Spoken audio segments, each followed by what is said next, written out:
பொதியின் பள்ளம் திட்டம், ஆனைமடு திட்டம், வாணியார் உபரிநீர் திட்டம், தொப்பையார் உபரிநீர் திட்டம், சேனகால் திட்டம், ஈச்சம்பாடி நீரேற்று திட்டம், வள்ளிமதுரை அணை திட்டம், இப்படி எவ்வளோ திட்டங்கள் இந்த தருமபுரி மாவட்டத்தில் எத்தனை சுற்றி உங்களை தான் வந்தேன் நான். திட்டம் நிறைவேற வேண்டும் என்று எத்தனையோ விழிப்புணர்வு ஏற்படுத்தணும், வேலை வாய்ப்பு முகாம் நடத்தணும். 5 ஆண்டு காலம் நான் இங்கே நாடாளுமன்ற உறுப்பினராக இருந்த நேரத்தில் ஏதாவது ஒரு சின்ன பிரச்சனை இருந்ததா? எதுவுமே இல்லை. ஒட்டுமொத்த வளர்ச்சி வளர்ச்சி என்று. அதான் கேட்ட அரூர்ல ஏன் எனக்கு ஓட்டு போடல? பதில் வரல. சரி, இன்னொருத்தர் ஓட்டு போட்டீங்களே, அவங்களால ஏதாவது நல்லது நடந்திருக்காங்க?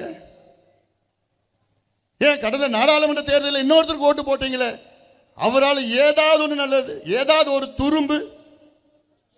அப்போ எந்த மாதிரியான